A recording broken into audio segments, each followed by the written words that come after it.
안녕하십니까. 지역 탄소 중립 실현을 위한 에너지 제로 주택 구현이라는 주제로 발제를 맡은 컴퍼니위의 장준범이라고 합니다. 원래 이제 저희 대표님께서 이제 발표를 해주셔야 되는데 그 해외 출장 관계로 제가 대신 발제를 하게 되어서 양해의 말씀드리고 시작하도록 하겠습니다. 요거는 이제 앞에 그 일부에서 그 발제하셨던 자료에도 이제 있는 건데요. 그 서울시에서 이제 온실가스 배출하고 있는 걸 부문별로 보면은 이제 보시다시피 이제 건물이 거의 이제 70%에 육박할 정도로 이제 건물에서 발생하는 온실가스 배출량이 많습니다. 그래서 이제 건물 부문에서 이제 에너지가 이제 어떤 에너지가 사용되고 있는가를 이제 오른쪽에서 이제 위에서 보시면 저 이제 회색이 도시가스이고 이제 저 이제 위에 있는 노란색이 이제 전기인데 결국은 이제 건물에서 난방에 이제 필요한 이제 도시가스나 이제 전력을 중심으로 이루어져 있다는 것을 이제 여기서 이제 확인을 할 수 있는데요. 이제 그래서 이제 이런 건물 부분에 이제 탄소 중립을 이제 실현하기 위한 이제 대표적인 정책 중에 하나로 이제 제로 에너지 빌딩이라고 있죠. 그래서 제로 에너지 빌딩이라는 건 다들 아시다시피 이제 건축 자재나 이제 이런 단열 성능을 이제 극대화하는 이제 패시브 기술이라든지 그다음에 이제 태양광이나 이제 신재생 에너지 같은 액티브 기술을 이제 조합하고 활용해가지고 이런 이제 필요한 에너지 소요량을 이제 최소화하는 이제 그런 건축물들을 이제 말하는데 이제 국토교통 이제 2050 탄소 중립 로드맵에 따라서 이제 2020년부터 이제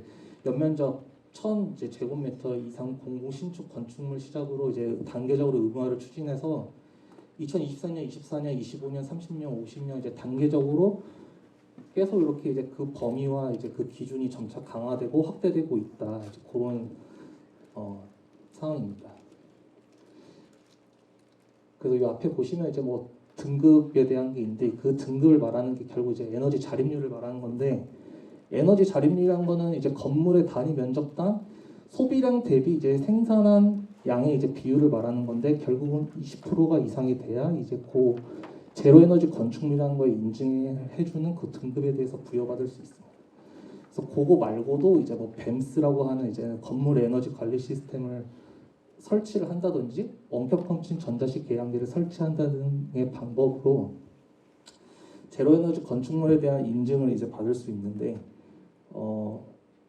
결국은 말씀드린 거는 이제 이거는 이제 앞으로 이제 지어질 건축물에 대해서 적용을 하는 이제 그런 성격이 강하죠.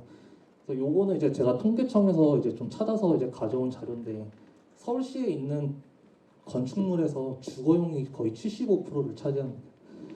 그래서 그 안에는 뭐 단독주택도 있고 다세대도 있고 아파트도 있고 다가구도 있고 한데 30년 이상 된 노후 건축물을 따져보면 노원구가 제일 노후 건축물에 대한 비중이 큽니다.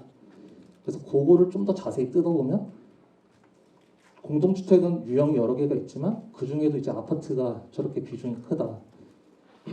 저거는 이제 노후된 이제는 아파트 이런 거는 그 이제 낮은 이제 에너지 성능 때문에 신축에 비해서 에너지를 더 많이 사용하고 그거는 결국 온실가스 배출에 영향을 미치고 그래서 앞에 이제 새로 짓는 건축물에는 이미 설계 단계부터 이제 그런 기술들을 해서 이제 들어가지만 우리는 이렇게 있는 기후 노후 건축물에 대해서도 어떻게 하면 탄소 중립에 대한 노력을 같이 해나갈 수 있을지에 대한 것도 같이 고민이 필요하다.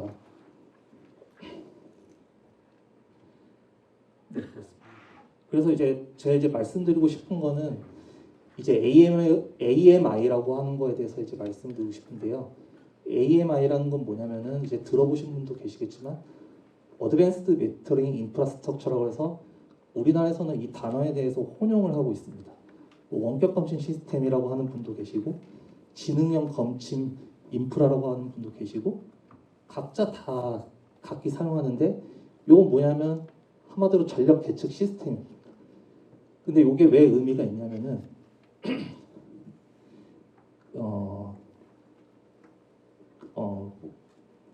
그 이제 전력이 에너지나 수요나 공급에 영향을 미치는 물리적으로 영향을 미치는 전력은 사회적 합의도 중요하고 정교한 설계가 중요한데 그 이제 탄소 중립을 위한 그 하나의 이제 중요한 툴로서 이제 AMI가 이제 각광을 받고 있는 거죠. 근데 AMI 보급은 지금 우리나라에서 실제로 확대가 되고 있는 건데 크게 한전이 중심이 되는 관수 사업과 다음이 되고 있는 이제 민수 AMI 사업을 해서 이제 민간이 참여하는 사업으로 두 개가 이제 크게 방향이 구분되어서 확대 보급이 되고 있습니다. 그래서 첫 번째는 이제 한전이 보급하고 있는 AMI 보급 사업인데요. 그거는 이제 2010년도에 스마트 그리드 국가 로드맵이라는 거에 따라서 그때부터 이제 보급을 시작하고 있고 21년도 기준으로 자기네들이 고객이라고 하는 2,250만 원 중에서 대략 한 50% 가까이를 지금 보급했다고 홍보를 하고 있습니다. 그래서 이제 목표는 이제 2024년까지 전 고객 보급을 추진하고 있는데 요거 이제 AMI라고 하는 거는 이제 양방향 통신망을 이용해서 전기에 대한 사용량과 전기 요금에 대한 정보를 고객도 이제 받아볼 수 있는 거죠. 요거를 이용해서. 그리고 요거는 이제 민간이 참여하는 AMI 사업인데요. 요거는 이제 대상이 뭐냐면은 저기 보시다시피 이제 개별 세대와 한전이 직접 계약하지 않고 인력 검증하고 있는 아파트에 기계식 또는 전자식 전력 량대가 설치되어 있는 아파트가 그 대상이 됩니다. 그래서 이거는 아파트는 이제 거기서 돈을 뭐 더 넣어야 되고 하는 게 아니라 저기서 이제 민수 AMI 사업을 하는 데에서 나라에서 돈을 또 50% 지원하고 저 민간 기업이 50%를 지원해서 수용가에게는 공짜로 저거를 전량으로 교체해 주는 사업입니다. 근데 이게 왜 의미가 있냐면은 단순히 저 AMI 시스템만 그냥 기계를 바꿔 껴주는 게 아니라 그 데이터에 대한 걸 기반으로 그 수용가들에게 에너지 서비스에 대한 거를 제공을 해줘야 됩니다. 이 사업. 그러면 이제 고객들은 자기에 대한 그 요금에 대한 정보도 볼 수 있고 사용량에 대한 정보를 볼 수 있겠죠. 근데 이게 왜 의미가 있냐면은 결국은 정책에 따라서 움직이는 탑다운 방식의 뭐 정책 이행이 또 있겠지만은 결국은 탄소 중립은 어느 정도는 수용가들도 자발적으로 좀 에너지 저감에 대한 행동도 동반이 돼야 된다. 그런 말씀을 드리기 위해서 넣은 자료고요. 그래서 이제 요거는 이제 뭐냐면은 이제 좀 큰 그림이긴 한데 이제 그런 AM에서 오는 그런 데이터를 수집하고 한정과 지역 난방에 대한 그런 데이터들을 다 수집하고 빅데이터화해서 그거에 대한 이제 데이터를 가지고 에너지 모니터링도 하고 하지만 탄소에 대한 목표 관리 그 다음에 노원구에서 이제 탄소 관련한 이제 여러 정책들을 이행을 할 텐데 그런 이행에 대한 뭐 데이터와 자료로 이제 쓰는 거죠. 그래서 이제 개인정보 보호를 해가지고 제가 생각하는 이제 두 가지 어플리케이션이 있는데 하나는 요 AMI가 설치된 아파트에 관리사무소라든지 그 다음에 아니면은 건물 관리자에 제공하는 에너지 관리 시스템이 있을 거고 그 다음에 일반 수용가들을 대상으로 제공하는 모바일 앱이 있습니다. 그래서 다음에 저희가 이제 이걸 실제로 개발하고 있는데 한번 보여드리도록 하겠습니다. 요거는 이제 건물 관리 사업자나 이제 관리사무소에 제공하면 이제 의미가 있을 거라고 생각해서 이제 개발하고 있는 웹 시스템인데 요거는 뭐냐면은 이제 아까 말씀드렸던 그 AM에 대한 걸 설치를 해서 받은 15분마다 개측되는 데이터를 가지고 각 실계열별로 시간별, 일별, 월별, 연도별 데이터들을 저렇게 시계열화해서 보여주는 거예요. 그럼 관리자 입장에서는 그 데이터들을 모니터링하면서 이상치 징후 등을 발견할 수 있는 거예요. 요거는 이제 요금에 대해서 이제 시각화해서 보여주는 화면들이고요.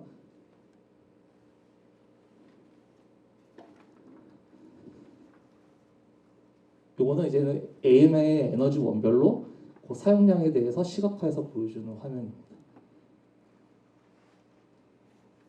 여기서 이제 예측에 대한 정보라든지 뭐 아니면은 어떤 이제 기준치 설정을 통해서 그 범위를 벗어나는 어떤 세대가 발생했다던가 그런 징후가 발생할 때 관리사무소 입장에서는 그런 것들을 관리를 할 수 있죠. 이것도 지금 저희가 좀 개발하고 있는 모바일 웹 화면입니다. 요거는 이제는 일반 수용가들 세대별로 AMA가 설치된 수용가들을 대상으로 제공하려고 하는 앱입니다. 이거는 이제 실제로 개발하고 있는데 위에 보시면은 지금 현재 사용하고 있는 사용량에 대한 정보, 그 사용량을 기반으로 한 지금 현재 예상 요금, 그 다음에 그 지금 사용량이 언제 누진 단계에 걸려 있는지, 그 다음에 이게 내가 지금 전년 대비 전월 대비 사용이 어떻게 되고 있는지, 아니면 우리 아파트에서 내가 평균 대비 얼마큼 사용하고 있는지 그런 것들에 대한 정보를 제공하고, 내가 지금 하고 있는 요금에 대한 거는 대략적으로 이런 근거에서 이런 요금이 발생하는구나. 그래서 이런 것들은 이제 기본적으로 제공하는 기능이고, 여기서 이제 제가 더 넣으려고 하는 이제 비즈니스 모델이라 하면은 여기서 이제는 국민 DR 같은 수요 관리에 대한 기능을 추가를 한다든지, 아니면 서울시에서 하고 있는 에코 마일리지와 연계를 한다든지, 아니면 가까운 지역 인근에 있는 전기차 충전소에 대한 정보를 제공한다든지, 아니면은 이 만약에 노원구에 적용을 한다면 노원구에는 여러 생활 편의 서비스 어떻게 적용할 수 있을지 그런 거에 대해서 고민을 하고 있습니다.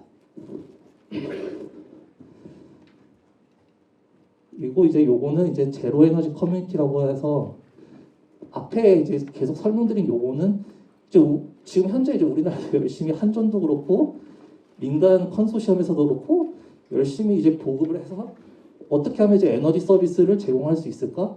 고객에게 자발적인 에너지 절약에 대한 참여를 유도해서 탄소 중립에 어떻게 조금이라도 기여할까 하는 방식이라면, 지금 말하려고 하는 요 제로 에너지 커뮤니티는 지금 현재는 상용화나 그런 단계가 아니고, 지금 이제 이번 연도 작년부터 해서 한전전력연구원이라든지 대기업 건설사를 중심으로 실증에 대한, 그다음에 기술 개발에 대한 니즈가 굉장히 커지고 있는 개념이라서 한번 소개를 해드리려고 합니다.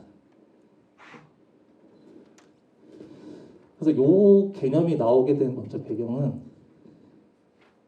도시계획이라는 건 보통 오래전부터 이제 확정이 되어 있고, 그다음에 에너지 공급 구조라는 게 있는 거에서 이제 보시다시피 한 지역에는 제로 에너지 건축물만 있는 게 아니고 또 노후 건축물만 있는 게 아니고 다양한 이중 패턴의 사용량의 건물들이 혼재되어 있고, 그런 도시계획과 기본구상과 여러 이해관계자 이런 것들이 섞여 있는 그런 상황을 하나로 한번 커뮤니티 단위로 묶어서 에너지를 효율적으로 사용할 수 있는 모델이 무엇일까에 대해서 이제 고민을 한 개념인데요. 저 위에 이제 써놓은 것처럼 건축물들은 다 에너지 소비 패턴이 원체 다양하기 때문에 그거를 이제 집합화해가지고 수요를 이제 조절하고 그 에너지를 이제 공유해서 효율을 높여보자 하는 개념이 이제 말씀드리는 제로 에너지 커뮤니티라는 컨셉입니다. 그래서 아까 일부 토론 때도 그 이제 교수님께서 P2H인가 P2G 이런 말씀을 많이 하셨는데, 여기서도 이제 그런 개념이 등장합니다. 뭐냐면은 만약에 여기에 이제 에너지 제로 주택이 있고 옆에 도시가스를 사용하고 있는 아파트가 있다. 근데 이게 이제 개념적으로 만약에 저기에서 남는 이제 전기를 태양광이 상기하지 않고 그거를 여기 인근에서 도시가스를 사용하고 있는 여기에 이제 연결을 붙여서 이제 쓰는 거죠. 그렇게 함으로써 뭐 이제 요 커뮤니티 단위에서는 탄소 중립과 누진제 완화에 대한 효과를 제공할 수 있다. 이제 이런 개념의 것입니다. 그래서 이제 P2H라고 하는 거는 P2H, P2G, V2G 다 뭐냐면 P2X라고 하는데, 저건 뭐냐면 파워 투 무언가 요걸 지칭하는 거죠.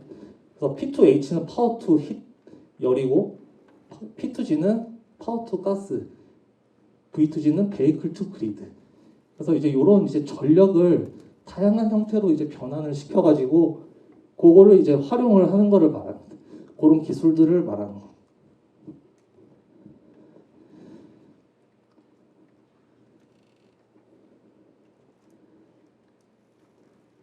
그래서 이제 그런 이제 자원을 이제 유연한 자원을 발굴해야 되고, 거기에 이제 ESS 같은 이제 전력을 저장할 수 있는 자원들, 그다음에 연료전지 이런 것들을 넣어서 이제 활용을 하는 개념을 의미합니다.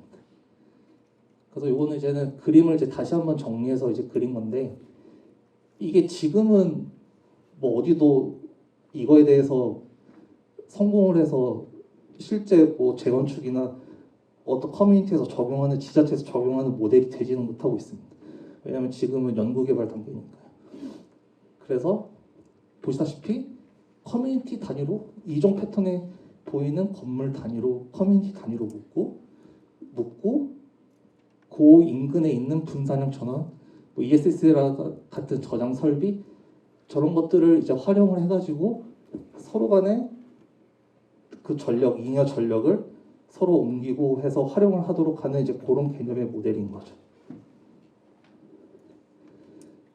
그래서 저거는 왜 의미가 있냐면은 지역 배전망에 대한 활용 의존도를 이제 조금 줄일 수 있는 거죠. 왜냐하면 P2M 전기차를 활용하고 P2H 발생한 열을 전기를 히트펌프의 열로서 가져가고 P2C 발생한 수소는 이제 연료전지로 활용하고.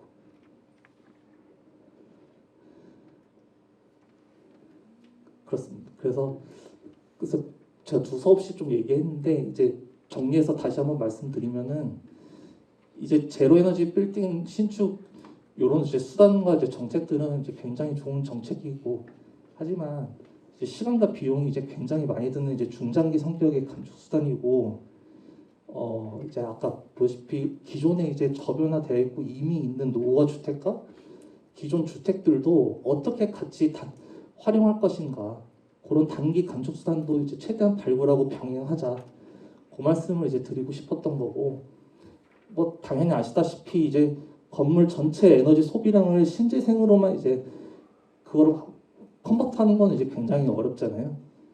그래서 지금 이제 열심히 확산 보급되고 있는 저 AMI라고 하는 인프라를 이용해서 스마트한 에너지 관리, 그 다음에 고객에게 제공해서 자발적인 전기 절약과 수요 반응을 유도하는 게 반드시 필요하고, 그 다음에 이제 요거는 이제는 앞으로도 기술 개발 단계가 필요하지만 장기적으로는 탄소 중립 대응, 기후 변화 탄소 중립 대응을 위해서